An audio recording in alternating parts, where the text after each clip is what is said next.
2025 অক্ষয় তৃতীয়া কবে ও কখন পড়েছে?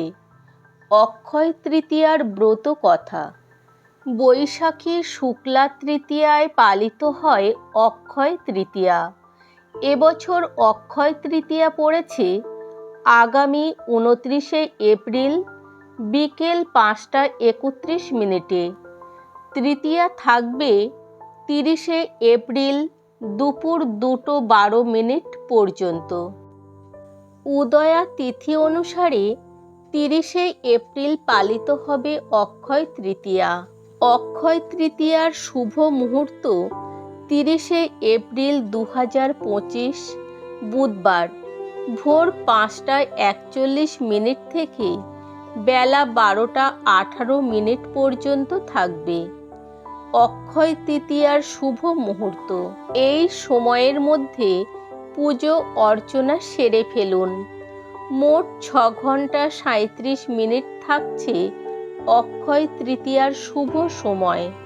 ধর্মরাজ যুধিষ্ঠির শতানিক মুনির নিকট ব্রত কথা। তখন কুরুক্ষেত্রের যুদ্ধ শেষ হয়েছে, ধর্মরাজের প্রতিষ্ঠা হয়েছে, কিন্তু সিংহাসনে বসেও মনে শান্তি নেই মহারাজ যুধিষ্ঠিরের।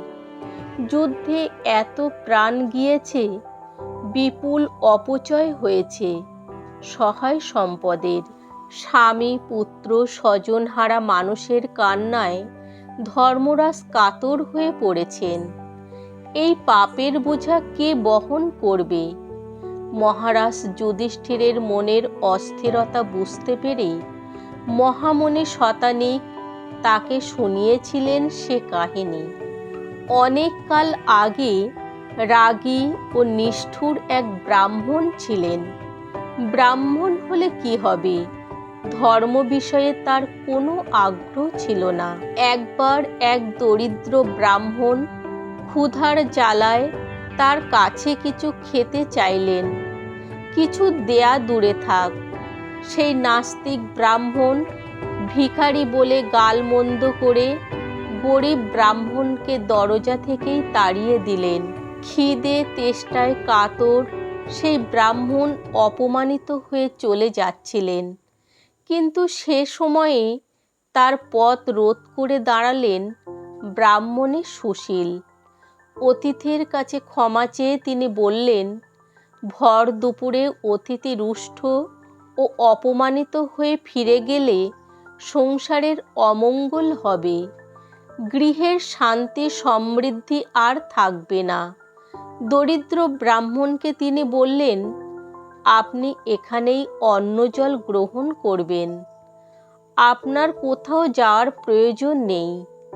ব্রাহ্মণ পত্নী অতিথি ভিক্ষুকের সামনে ঠান্ডা জল এবং অন্ন ব্যঞ্জন পরিবেশন করলেন।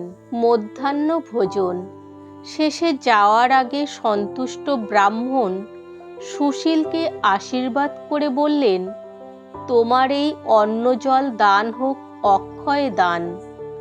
বহু বছর কেটেছে, সেই ক্রোধী ব্রাহ্মণ বৃদ্ধ হয়েছেন, তার মৃত্যু আসন্ন। তাকে নিয়ে যেতে হাজির একই সঙ্গে যমদূত ও বিষ্ণুদূতের দল। মৃত্যুর পর তাকে কোথায় নিয়ে যাওয়া হবে, এই নিয়ে বিবাদ শুরু হলো। দুই দল দূতের মধ্যে এক দল তাকে বিষ্ণুলোকে নিয়ে যেতে চায়, অন্য দলের দাবি ওই পাপী ব্রাহ্মণের একমাত্র স্থান নরক। এরই মাঝে ক্ষুধা তৃষ্ণায় কাতর ব্রাহ্মণ একটু জল খেতে চাইলেন। যমদূতেরা তখন ব্রাহ্মণকে অতীতের কথা স্মরণ করিয়ে বললেন, একদা তুমি তোমার গৃহ থেকে অতিথি ভিখারিকে জল না দিয়ে বিতাড়িত করেছিলে, সুতরাং তুমি জল পাবে না। তারা ব্রাহ্মণকে নিয়ে যমরাজের কাছে নিয়ে গেলেন, কিন্তু যম তার দূতেদের বললেন, ওর মতো পুণ্যবান ব্রাহ্মণকে আমার কাছে আনলে কেন? বৈশাখ মাসের শুক্লা তৃতীয়া তিথিতে এই ব্রাহ্মণ পত্নী তৃষ্ণার্ত অতিথিকে অন্ন জল দান করেছেন। এ দান অক্ষয়। স্ত্রীর পুণ্যে ইনিও পূর্ণাত্মা। সেই পুণ্য ফলে ব্রাহ্মণের স্থান হবে স্বর্গে। কাহিনী শেষে শতানিক মুনি যুধিষ্ঠিরকে বললেন, মহারাজ, বৈশাখ মাসের শুক্লা তৃতীয়া তিথিতে ব্রাহ্মণকে অন্ন, বস্ত্র, জল দান করলে যাবতীয় পাপ থেকে মুক্তি লাভ করা যায় এবং সেই দানের পুণ্য অক্ষয় হয়ে থাকে। সোজা কথায় অক্ষয় তৃতীয়া হল চান্দ্র বৈশাখ মাসের শুক্লা পক্ষের তৃতীয়া তিথি। অত্যন্ত তাৎপর্যপূর্ণ একটি তিথি হল অক্ষয় তৃতীয়া। অক্ষয় শব্দের অর্থ হল যা ক্ষয়প্রাপ্ত হয় না। বৈদিক বিশ্বাস অনুসারে এই পবিত্র তিথিতে কোনো শুভ কার্য সম্পন্ন হলে তা অনন্তকাল অক্ষয় হয়ে থাকে। যদি ভালো কাজ করা হয় তার জন্য লাভ হয় অক্ষয় পূর্ণ। যদি খারাপ কাজ করা হয় তবে অক্ষয় পাপের বোঝা বয়ে বেড়াতে হয়। তাই শাস্ত্রের নির্দেশ, এই দিনের প্রতিটি কাজ খুব সাবধানে করা উচিত। কোনো খারাপ কাজ, কোনো কটু কথা যেন মুখ থেকে না বের হয়। তাই এদিন যথাসম্ভব মৌন থাকা জরুরি। পূজা, ধ্যান, দান বা অন্যকে আনন্দ দেওয়া উচিত। যেহেতু এই তৃতীয়ার সব কাজ অক্ষয় থাকে, তাই প্রতিটি পদক্ষেপ নিতে হবে সতর্কভাবে। তবে শতানিক মুনির গল্পের শেষে আরও একটু আছে। বিষ্ণুলোকে পৌঁছানোর পরে ভগবান বিষ্ণু সেই ব্রাহ্মণকে বলেন, তার স্ত্রী মাত্র একবার অক্ষয় তৃতীয়ার দিনে ব্রাহ্মণকে অন্নজল দান করেছেন, কিন্তু সেই দান বা অক্ষয় ব্রত পরপর 8 বার করতে হবে, তবেই অক্ষয় পূর্ণ লাভ হবে। এই বলে বিষ্ণু ব্রাহ্মণকে কিভাবে অক্ষয় ব্রত পালন করতে হবে তা বিশদে বলে ফের মর্তে পাঠিয়ে দেন। তার স্বামী স্ত্রী মিলে আরও 7 বার অক্ষয় তৃতীয়ার দিনে বিষ্ণু কথিত পদ্ধতিতে অক্ষয় ব্রত পালন করেন। এই ব্রতের প্রধান উপকরণ হল জব। শুক্লা তৃতীয়া তিথিতে জব দিয়ে লক্ষ্মী নারায়ণের পূজা করে ব্রাহ্মণকে অন্ন, বস্ত্র, ভোজ্য, ফল ইত্যাদি দিয়ে বরণ করতে হয়। ব্রতীরা এদিন জব দিয়ে তৈরি খাবার খান। এপার ওপার 2 বাংলাতেই এখনও এই দিনে সেই রীতি মেনে পালন করা হয় অক্ষয় ব্রত। সধবা মহিলারা এও সূর্য ওঠার আগেই নদী ঘাটে ফুল, দূর্বা, বেলপাতা, সিঁদুর, সর্ষের তেল প্রভৃতি উপকরণ নিয়ে জড়ো হন। সূর্য এবং গঙ্গা দেবীকে আহ্বান এবং পরিবারের মঙ্গল কামনার মধ্য দিয়ে স্নান সম্পূর্ণ করেন। স্মার্ত রঘুনন্দন তার স্মৃতির তত্ত্বে অক্ষয় ব্রতের 4টি ভাগ করেছেন: অক্ষয় ঘট ব্রত, অক্ষয় সিন্দুর ব্রত, অক্ষয় কুমারী ব্রত এবং অক্ষয় ফল ব্রত। এই ব্রতগুলি 4 বছর একটানা পালন করতে হয়। ব্রাহ্মণ থেকে কুমারী, সধবা সর্বস্তরের মানুষকে জড়িয়ে অক্ষয় তৃতীয়া লৌকিক ধর্মচারণে অত্যন্ত গুরুত্বপূর্ণ হয়ে উঠেছিল। সেই পৌরাণিক যুগ থেকে অক্ষয় তৃতীয়ার দিনে বেশ কয়েকটি গুরুত্বপূর্ণ ঘটনা ঘটেছিল বলে জানা যাচ্ছে। বৈশাখ মাসের শুক্লা তৃতীয়া তিথিতে ঘটা কিছু তাৎপর্যপূর্ণ ঘটনা। এই দিনই বিষ্ণুর 6ষ্ঠ অবতার পরশুরাম জন্ম নেন পৃথিবীতে। এই দিনই রাজা ভগীরথ গঙ্গা দেবীকে মর্তে নিয়ে এসেছিলেন।